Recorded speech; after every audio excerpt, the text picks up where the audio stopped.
Happy morning, OBN leaders. So wonderful connecting back with each and every one of you. Seriously, it's been a great year to start. That's what I should say. Thank you, Ramesh sir, for a wonderful introduction. Good to connect with all of you.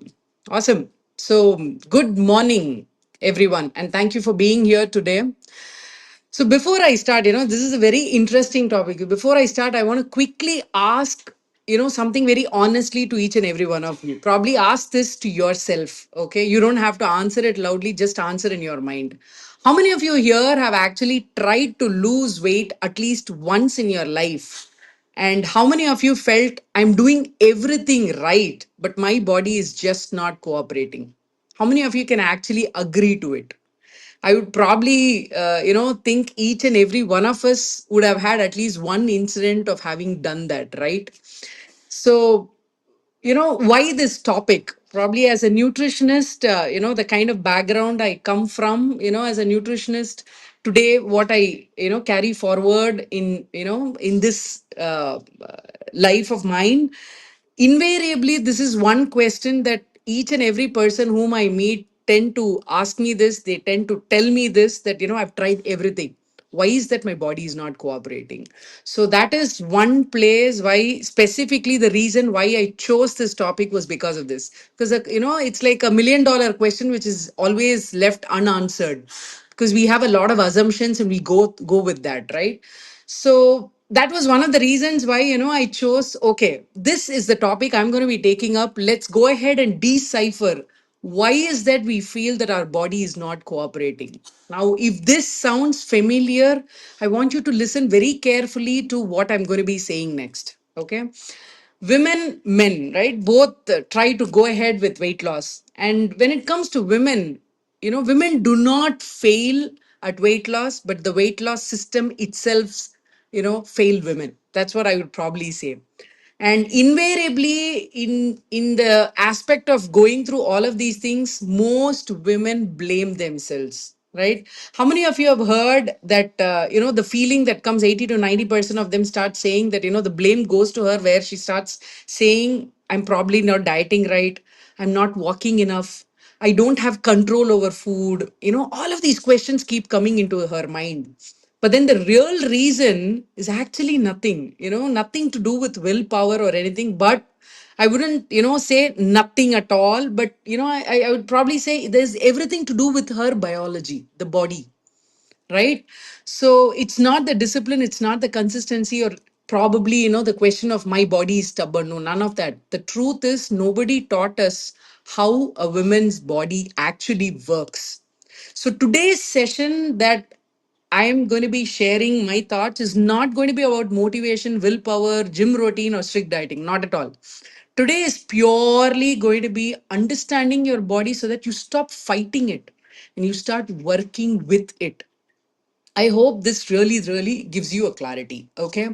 So let's just go ahead with small things. Why women find it very difficult when it comes to weight loss.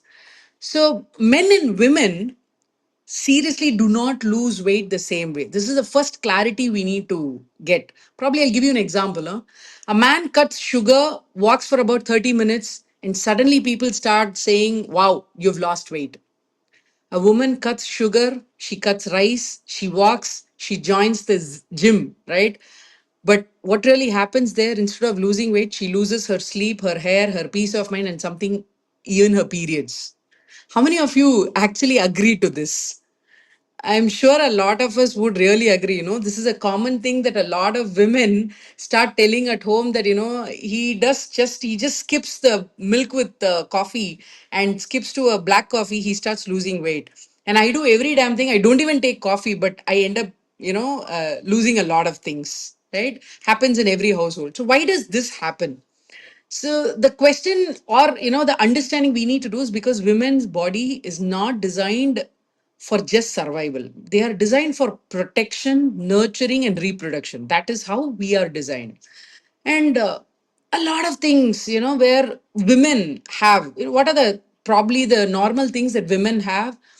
Monthly hormone cycles, estrogen, progesterone fluctuations, stress related hormone, pregnancy history, PCOD, thyroid, insulin resistance, you name it, a list of things that we can talk about when it comes to women, right? But most diet plans, fasting, fitness advice, all of it, invariably at least 50% and above is based on male bodies. And women tend to follow all of these sincerely, invariably ending up feeling like a failure, right? Feeling. So your body is not lazy, your body is protective. So let's go ahead with the real issue. Now, here is what this entire topic I'm going to be focusing on two, three things. One is one of my most favorite word called glucose. Anything sweet is nice, no, but it has a lot of things behind it. There's a lot of science behind the word called glucose, what it really does to our body. So let's go ahead and probably decipher that. Let's come to the real topic. Nobody probably explains when it says glucose just simply means sugar in your blood, right? When I say sugar, I don't mean just white sugar. So let's not go with just that. When I say glucose, it comes from rice, idli, dosa, bread, fruits, biscuits, even the so called healthy foods. Now, the minute I say glucose or sugar, all of us have this preconceived thought that, it's just bad. But the real fact here is that your body needs glucose, but it needs it slowly and steadily, not suddenly. I want to reiterate the statement. We all need, our body needs glucose, but it doesn't need it suddenly. It needs it slowly and steadily. That's about it. Okay. So probably let me just give you a typical layman example, probably, right? Let's all think of glucose as like electricity in your house. Okay. So that is what is needed for the entire household to run. And when your voltage is steady, everything works, your fan, fridge, AC, TV, and everything. But if suddenly the voltage shoots up, I'm sure all of you will be able to relate to it. When suddenly the voltage shoots up, what really happens? The fuse goes off, something burns. And this is what the sudden rise is called the glucose spike. And when does this spike happen? When you eat just the idli alone, dosa or white rice without enough vegetables, the fruits alone. This is one thing a lot of us, I keep hearing where, they say, I have a bowl of fruits, I have a bowl of fruits, fruits separately or tea or coffee with biscuits. We don't realize it that, but the glucose actually shoots up very, very, very, very fast. Now, probably the first thing, that something that keeps coming into all our mind is, why is she talking about glucose? Why are we talking about the sugar? What really is happening? Why should I know about it? The reason being, this is one particular topic where it is, I believe it is really confused by the modern food environment. Our entire glucose system in our body was actually evolved for scarcity and famine, because that's how in the initial days of human beings, if you remember, we used to fight and we had to work a lot to get food, one meal. They had to go hunt, take and come. That is how it was, right? So actually, the glucose system in our body was designed for that. Today, with the kind of modern food environment, our entire glucose system is confused because there are too many things that's happening. You have refined carbs, sugars, constant snacking or irregular meals, high chronic stress. So when all of these things happen, your body starts getting into a confused mode, and when that confused mode eventually leads to high insulin, too much of fat storage in the body, and all of these things, right? So that is what we are going to decipher. We are going to understand where exactly we are going to work on it. How are we going to handle it? So now the next thing I'm going to be probably taking you forward is just hold on to this, because this is going to explain 90% of women's weight struggle. Okay, so we were talking about the glucose shoot, the sugar spike, right? When you have immediate carb like only the idli, only dosa, or just the fruits without having a combination, what really happens. Now, when you talk about glucose in the body, which is needed for energy, you also have something that has to handle it, right? And that particular item in our body is called insulin. So when glucose rises, there is something called insulin, which is there to protect you, right? Because nothing goes excess in the body. Nothing should go excess in the body. So that is the place where you have two things. Body is so beautifully designed by nature that no matter what happens, both actually start, helping each other to protect our body. So the insulin's job is actually to protect you. What does insulin do? It removes excess glucose from the body, so which gets stored as fat. So what happens inside your body, right? The moment your insulin is also high, when you have a sugar rise, your insulin also shoots up high because it believes there's too much of glucose. I have to go ahead and stop it. But the moment insulin goes high in the body, your fat burning, okay, your fat burning in your body completely stops, and instead of burning, your fat starts to store. So fat storage begins and hunger comes back faster. Your cravings increase, your energy crashes. And this is why most women start saying, I feel tired even after eating. I feel hungry again in just about 2 hours. Or suddenly you say, no, I'm craving sweets. And then the last, but universal problem where they say my belly never reduces at all. This is not because you're eating too much. This is because your blood sugar is rising and falling like a roller coaster. It's like, probably I related with, you have Wi-Fi at home. As long as the Wi-Fi is consistent, it keeps working. Your work continues. How does it feel when suddenly the Wi-Fi goes off and then comes on again and then goes off and then comes on again? You're, after a point of time, you're irritated because you don't get to continue your work continuously, right? It just stops, goes up and down, up and down. That's exactly what happens when you start having your craving, when your glucose and insulin start playing like a roller coaster. So this entire thing that you're explaining, that probably I'm explaining, is that your body has an ancient survival logic. Actually, that's how, as I told you, it was designed for something else, right? But that backfires in our modern dieting. So when we think, generally when it comes to weight loss, one of the key points is that a lot of us start looking at it like a math problem, right? The minute we go to someone and we say we want to lose weight, wherever we go, start searching, we start getting this body calculator types, say eat 1200 calories, you can lose weight, eat so much of calories, you can lose. But your body is actually not a calculator. Your body is a survival machine, right? Imagine a woman comes to me and says, Santoshi, I'm eating only idli and sambar. I barely have 1,000 calories a day, but my weight is stuck. But then my question to her is, how do you feel after all of these things? And the answer I get is that, I'm tired, I'm hungry. I'm hungry most of the time and my energy is gone.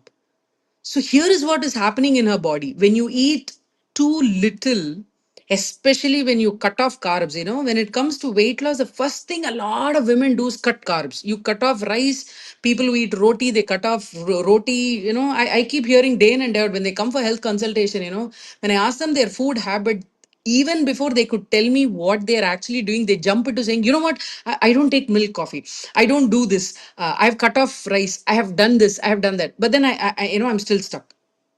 So that's a preconceived thought, we all have when it comes to weight loss. I have to cut off this, I have to cut off that, I have to cut off that. That's by default what is to be skipped is what is running into our mind.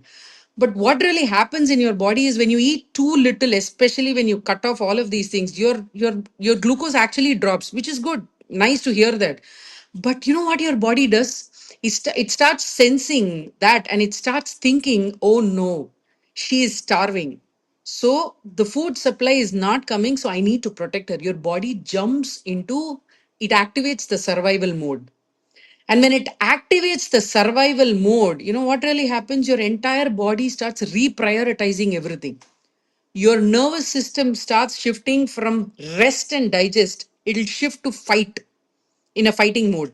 your energy will start, rationing itself only for survival. Your metabolism slows down when you start skipping a lot of things. It jumps into the survival mode, and this will make your insulin level go high, because it starts to protect your blood sugar and your body starts storing the fat. So finally, when you skip a lot of things, all the way from your, let's say, your morning, you skip your breakfast, you skip, or you have too light a breakfast and everything, and then by the time you come to the lunch, you jump into, a big food, or it's either the dinner. So the body does not say, when you start giving food, it does not say, great, wow, let's go ahead and burn. You know what it says? Your body will start saying, we don't know when the food is coming, so let's store more. Exactly.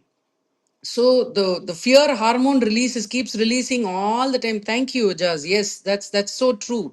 So the engine starts slowing down. Your entire metabolism slows down faster than what your calories are dropping. So that is not laziness. You're shifting your entire body to a protection mode. It's into a survival mode. And majority women go through this, and they start blaming themselves for the entire process. So this is when, the core message is that the metabolic slowdown in dieting, women is actually normal. So it's not a personal failure. It tends to become into a metabolic slowdown. So there's a very interesting research which actually gave me a shock, where the number was a real shock, where it actually, the research says 70% of women across the world experience this kind of a metabolic slowdown when they try to lose weight. 70%, that's a very big number. Which means if there are 100 women in this room, trying to diet, 70 of them will hit a wall. They're not going to be able to lose, right? Because, and invariably, all the 70% of them start telling themselves that, I'm probably unlucky, and, my body is broken. It doesn't work for me. No, it's not actually broken. It's working perfectly, but then the direction in which it's working is actually wrong, right? So when you start restricting too many things, I'll probably give you a simple understanding if you can really relate to your day-to-day life. Okay, there are a set of hormones in your body which designs your entire body on a day-to-day basis. You have something called leptin, ghrelin. In simple, I'll tell you one hormone that says I'm hungry. It indicates to your brain that I'm hungry, so it makes your body go pick up something to eat. There is another hormone in your body which is designed to tell you when you've eaten, it says, I am full, stop now. These two are actually automatically activated in your body. Okay. Third, the entire burning process happens because of your thyroid hormone. Extremely important, right, for all of us. Now today, in fact, in day-to-day life, the minute we say thyroid, those days people used to think it's only for women. Sorry to tell you, but today a lot of men come to me for health consultation because they are on thyroid tablets. That is how the entire modern food system, food environment has confused all our body. Okay. So the third is the thyroid hormone, which is what designs your fat burning thing. And the last, fat storage. Okay, four things I mentioned. So when you start overly restricting calorie on your own without much knowledge, you start doing it on your own. The first thing that happens is that your leptin hormone, which actually says that I'm full, stops working. Very little of that leptin starts producing in your body. So you know what happens, your brain always keeps saying, you're fine, relax, so go ahead and eat. It will never indicate to your body that you're full. Now what happens when this happens? Your other hormone, which actually should say I'm hungry, overworks. And when that overworks, what happens? Your body is always told, I'm hungry, I'm hungry, I'm hungry. So you keep eating and eating and eating and eating. You understand? So the way it is supposed to work, it works in the opposite. The third, your thyroid hormone slows down totally. That is, your T3 is supposed to be your active thyroid, it slows down. And when that slows down, your calorie burns are slowly reduced. So only fewer calories burned per day. The last after weeks of you restricting your intake in the body becomes better at storing fat from whatever you eat, you know. So this is very interesting because invariably a lot of women come and say, you know what, that person, I have a friend of mine who eats everything, but she does not, add weight. I look at water, I add weight. How many of you women can relate to this? I keep hearing this day in and day out. You know, we all blame ourselves where we say, you know, I have a friend who she eats everything, she doesn't put on weight. I drink water. Thank you, Manju, for responding. Yeah. You know, a lot of us have that, you know, but then this is what is happening actually. It's this calorie restriction and everything. We don't understand how the body works, right? And without knowing that, we tend to really have a tough time. So end of this, you know, the roller coaster thing, you know, the glucose spike and all those things, it basically sends a neat message to your body asking it to store fat. So it's not that you ate too much or you didn't exercise, that glucose spikes. Everything changes because of that one thing, which is your blood glucose. Okay. So this entire thing is a combination of your glucose and insulin, which fights inside your body, and which is what affects your hormone, your period cycle, your PCOD, your thyroid, your mood, your sleep. And this is probably why most women experience irregular periods, difficulty in conceiving, mood swings, extreme tiredness. And they're always told exercise more, eat less, lose weight. So easy, no? If only weight loss was such an easy task, right? But eating less when your insulin is already high in the body is like locking the door of your house and expecting the house to get cleaner. How does it even work? Right? Your insulin is high, which is like you've locked the door of your house, but you expect the house to get cleaner. Without opening the doors, you're not going to be able to do it. Right? So, how do we fix it? How do we fix this entire thing without starving? You know, that's the key factor we need to know. We need to know how to handle the spike. How do I do by not eating less? Right? That's what we are going to be understanding now. So, what can we actually do? The solution is not eating less food. The solution is eating food in a smarter way. So, probably, you know, this quick thing. How many of you have probably noticed how our grandparents ate? Definitely very interesting. No, we all keep giving this example to ourselves. You know, my grandfather ate like this, my grandmother ate like this. They never put on weight. I mean, so easily told, no? They never ate a fruit alone. They never ate rice without vegetables, and they never rushed meals. How, you know, I think that is one thing. I remember being in my grandparents' home where the first rule at my grandparents' home was that when we sit for lunch, none of us talk. That's a rule. And my grandmother was very particular about it. Absolutely pin drop silence. She would just look at her plate, eat everything, and then we clean the entire thing, and then only we talk. We do not talk in the entire lunchtime or dinner, whatever it is. This was a rule. I probably, you know, that was when I was really small. I used to think, what nonsense, why would we do this? But then today, you know, as we learn a lot of things, I think that makes a lot of sense. That's called mindful eating, right? That made a huge difference. Somehow they, I think our grandparents understood the balance instinctively, right? So the first change we need to understand is that stop eating. Let's go one step at a time. So stop eating naked carbs. What do I mean by naked carbs? As I was always saying, you know, don't just eat the idli alone, the fruit alone, or the bread alone. The moment you add vegetables, proteins, and some fat, the combination, the glucose rise becomes slower and gentler. So it's like the same food, same quantity, but completely different response inside your body.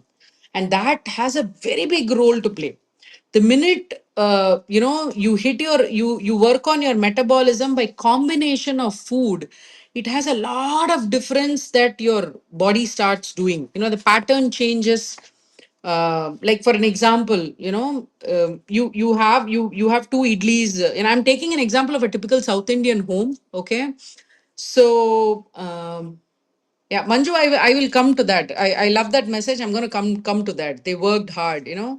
Actually, we are working harder than our grandparents, but just the difference is the way we choose food. Okay, that makes a huge difference. You know, actually. So I'm going to give an example of when I say a combination, right? When you make idli at home, and we all have this habit of idli with just a quick, either a podi or the idli podi, or just not much of the side dish, just the chutney or anything. Always make sure you have a combination of either the sambar, which has protein. Sambar is default because you add lentils to it, and that has protein content in it. So have the idli with sambar, or if it is chutney, then try to add something else with respect to the protein content and little bit of ghee, the fat. Now, this combination, the same plate now gives you a slow and steady rise in glucose. So it keeps you full for about 3 to 4 hours. It does not trigger your glucose for roller coaster. So when I say naked crush, it's just having one thing, just the two idli, or, plain without having anything along with it. And, that is what, and then we end up, interestingly, after that, we end up having a coffee, right? That adds on. And similarly, let's talk about lunch. Leave aside the breakfast. Let's talk about lunch, where a lot of houses today, because of lack of time and planning, they tend to have just the rice and rasam, or just the rice and sambar without anything else. Just quickly grab an appalam, or grab something crunchy to just have it with that. The big spike happens when you have it plain. Instead, when you start adding rice, dal, little bit of veggies, some salads, and then little bit of ghee and then curd. Now, this combination will make sure it's not a naked carb, it's a combination of fiber and everything. So, when this happens, automatically, your body starts going a little slow, it doesn't jump. So, that's the first change. The second change I would probably recommend is the order of eating. This is one of the most powerful habits that you can adopt. It makes a huge difference. This is something I'm able to talk about because I have actually implemented it in my personal life. I've been a person, a little about me is that I've been a person who has had PCOD issues since my puberty, and I've had a bunch of probably the roller coaster thing that I talk about is has been there part of me for years together. Okay, so it's taken a lot of years for me to understand this order of eating, which has made a huge difference. So when I talk about order of eating, what is it that I do? I have a typical meal, that South Indian thali or meal at home. Okay, I have the South Indian meal which is there at home, which I keep it on my plate. And you always make sure the minute you see rice, dal, and all those things, we all jump into the rice, or if there is a sweet given, we jump into the sweet and we pick it up. So the order of eating has to always start your meal with vegetables, and then eat the protein, and then eat your rice or roti in the last. So you're not changing the food, you're only changing the sequence. And this sequence alone can reduce your glucose spike drastically. Drastically. Okay. And this really has a huge difference. It makes a huge difference because the minute you start with veggies, the fiber thing goes and fills up your stomach and it's ready. It doesn't push your glucose jump into your body. It doesn't work that way. Okay, so the order of food makes a difference. So I hope you guys are able to implement that. Now the third change is something very close to my heart. Okay, this is something I think day in and day out I keep having a fight with my mother on this. The third change is morning matters. When I say morning matters, starting your day makes a huge difference. So when I talk about morning matters, I'm going to talk about this one thing, universal statement that a lot of not just women, probably men also, skipping breakfast. We think we are saving calories by skipping breakfast, but actually it backfires. Skipping breakfast is not a clever idea. It is a stress signal that pushes your body to a lot of unwanted places. So I'm going to be probably giving you, and I'll walk you through a simple example. Okay, when you skip breakfast, what really happens? Okay, let's say I'm sure a lot of us have, we know about a particular word called cortisol. Okay, the minute I say cortisol, a lot of us think it is negative. No, it's actually, when it's in the right aspect, it's actually very good, because that is what designs our body. Our body has something called the circadian rhythm. Circadian rhythm. Okay, the circadian rhythm is basically, in simple, when you start, I'll start with evening. Okay, that's what really probably relates. The minute the darkness starts setting in, have you noticed that our body gets into a slow process automatically? The energy levels drop in, and you start slowly moving into, as it closes to, goes towards 8:30 in the evening and 9, you have to hit the bed. Your sleep automatically starts coming in. Have you noticed why that happens? That is your circadian rhythm. And that is a place your cortisol, which is that particular hormone or energy, that starts dropping off the minute the light sensitivity slowly, slows down. That's how your body is designed. And that's the reason beyond 6 or 7 o'clock, energy drops off. You slowly move into, the brain starts telling you it's time to hit the bed, and you hit the bed. And that's one of the reasons why we always say, in the night when you actually sleep, your room has to be pitch dark.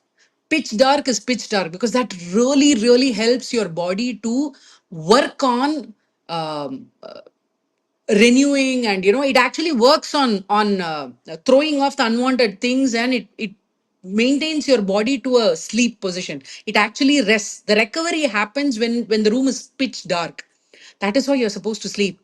And gradually around 5 o'clock, when the sun starts rising, if you notice at 5:30, you have to wake up, because that's when the cortisol levels actually starts increasing. It starts giving you the energy. So when the light comes in, you wake up, and your body knows it's time to be active.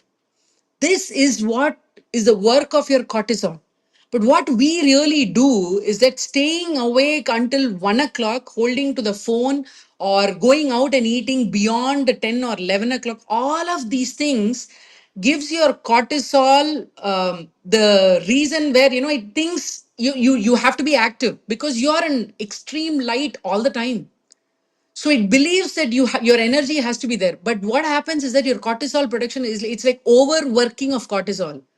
And that one thing has a big impact on your body, right? So 6 to 8 o'clock. So I told you I'm going to walk you through a typical morning, right? 6 to 8 o'clock, your cortisol naturally rises for you to wake up.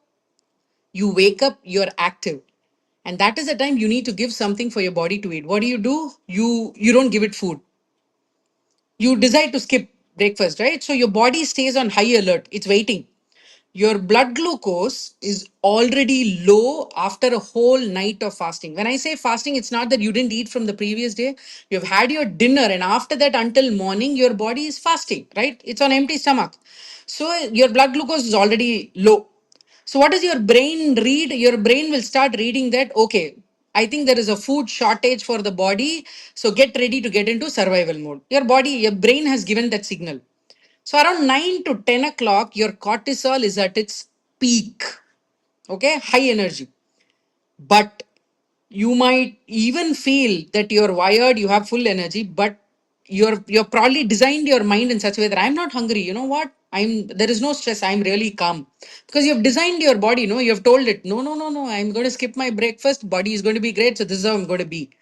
And right on dot at 11 o'clock, your hunger finally hits it. Your brain is shouting badly. It needs something immediately. The hunger hormone I told you, ghrelin, is shouting. It's badly shouting. And you still control it. At 11 o'clock, you say, no, no, no, I'll wait for lunch. And 1 o'clock, when you actually hit to eat, that's a big lunch. You're craving. Your body has shouted so much that, your cortisol has been high.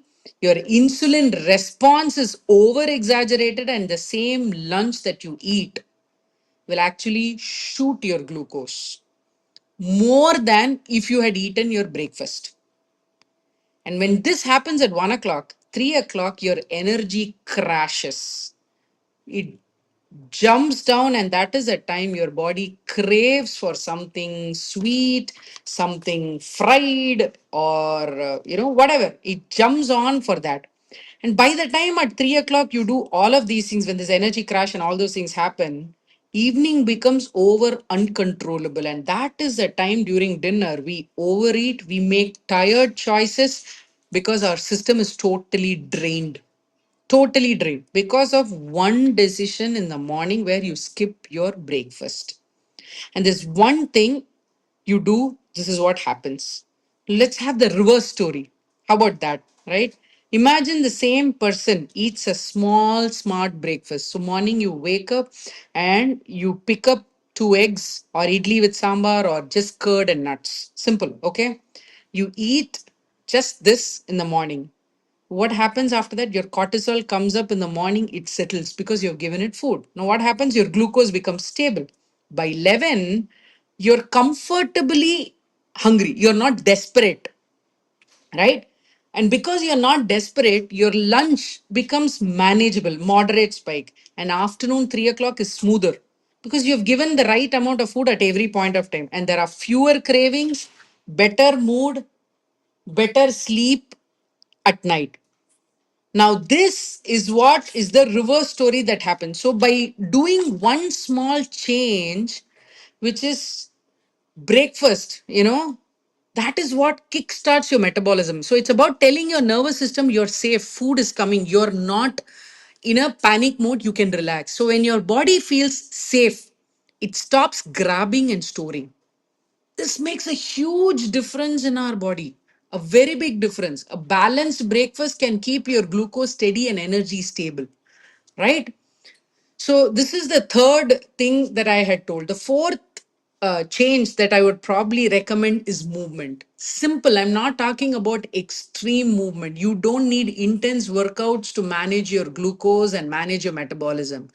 Walking for about 10 minutes after meals can make a huge difference.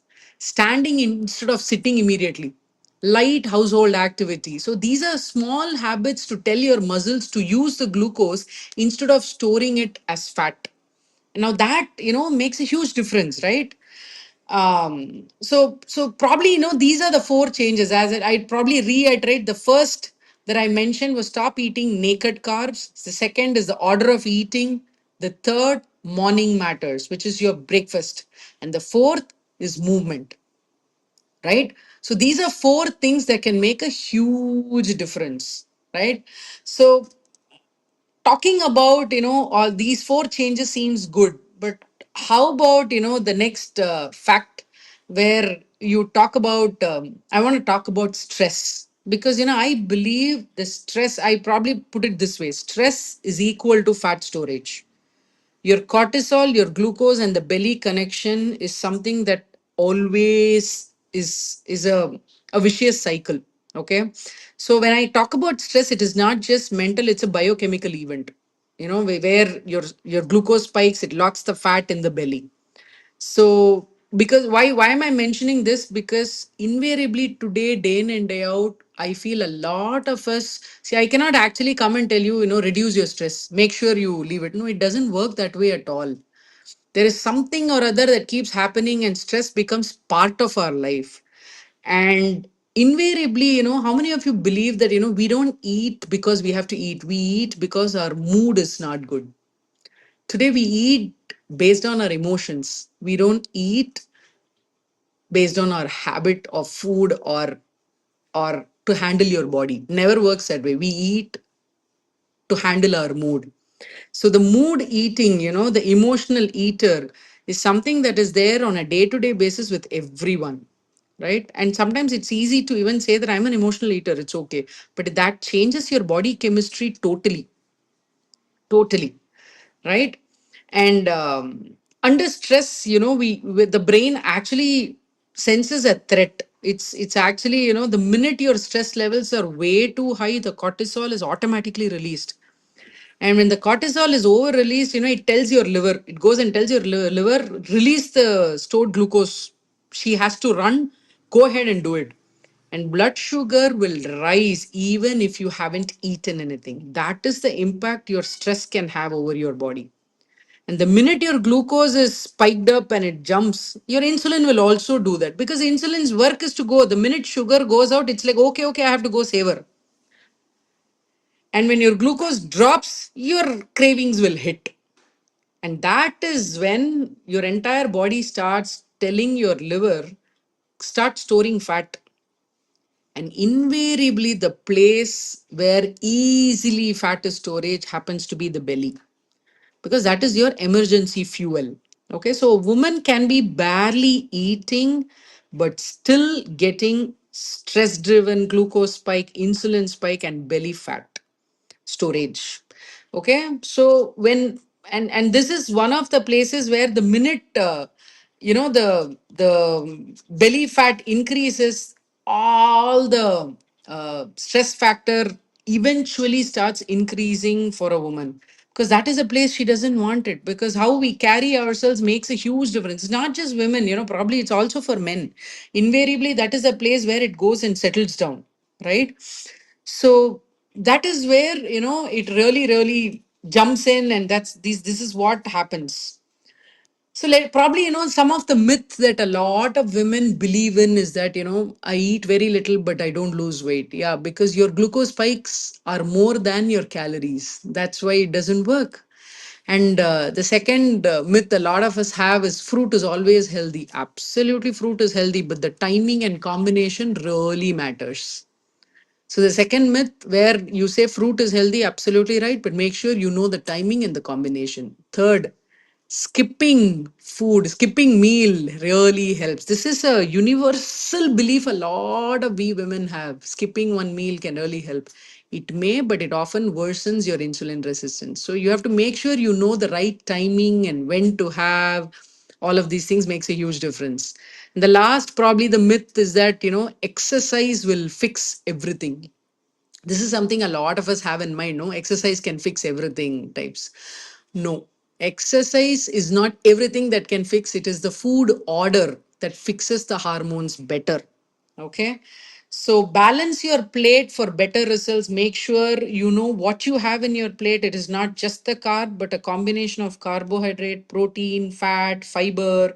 Make sure you know what combination you take. Take a 10-minute walk after every meal. That can make a huge difference. So it's not the method, it's not it is just the small changes where when you understand how your body works, it makes a huge difference, and that can probably change a lot of things. So I probably want to leave you with one simple thought, okay, that your body is not your enemy, your body is trying to protect you. So the moment your glucose levels becomes stable, your cravings will reduce, your energy will improve, your hormones will calm down, your weight actually starts responding naturally. So don't eat less, eat smarter. The minute I say don't eat less, doesn't mean you jump into and you start having 5 to 6 vadas at the same time. No, I didn't mean that.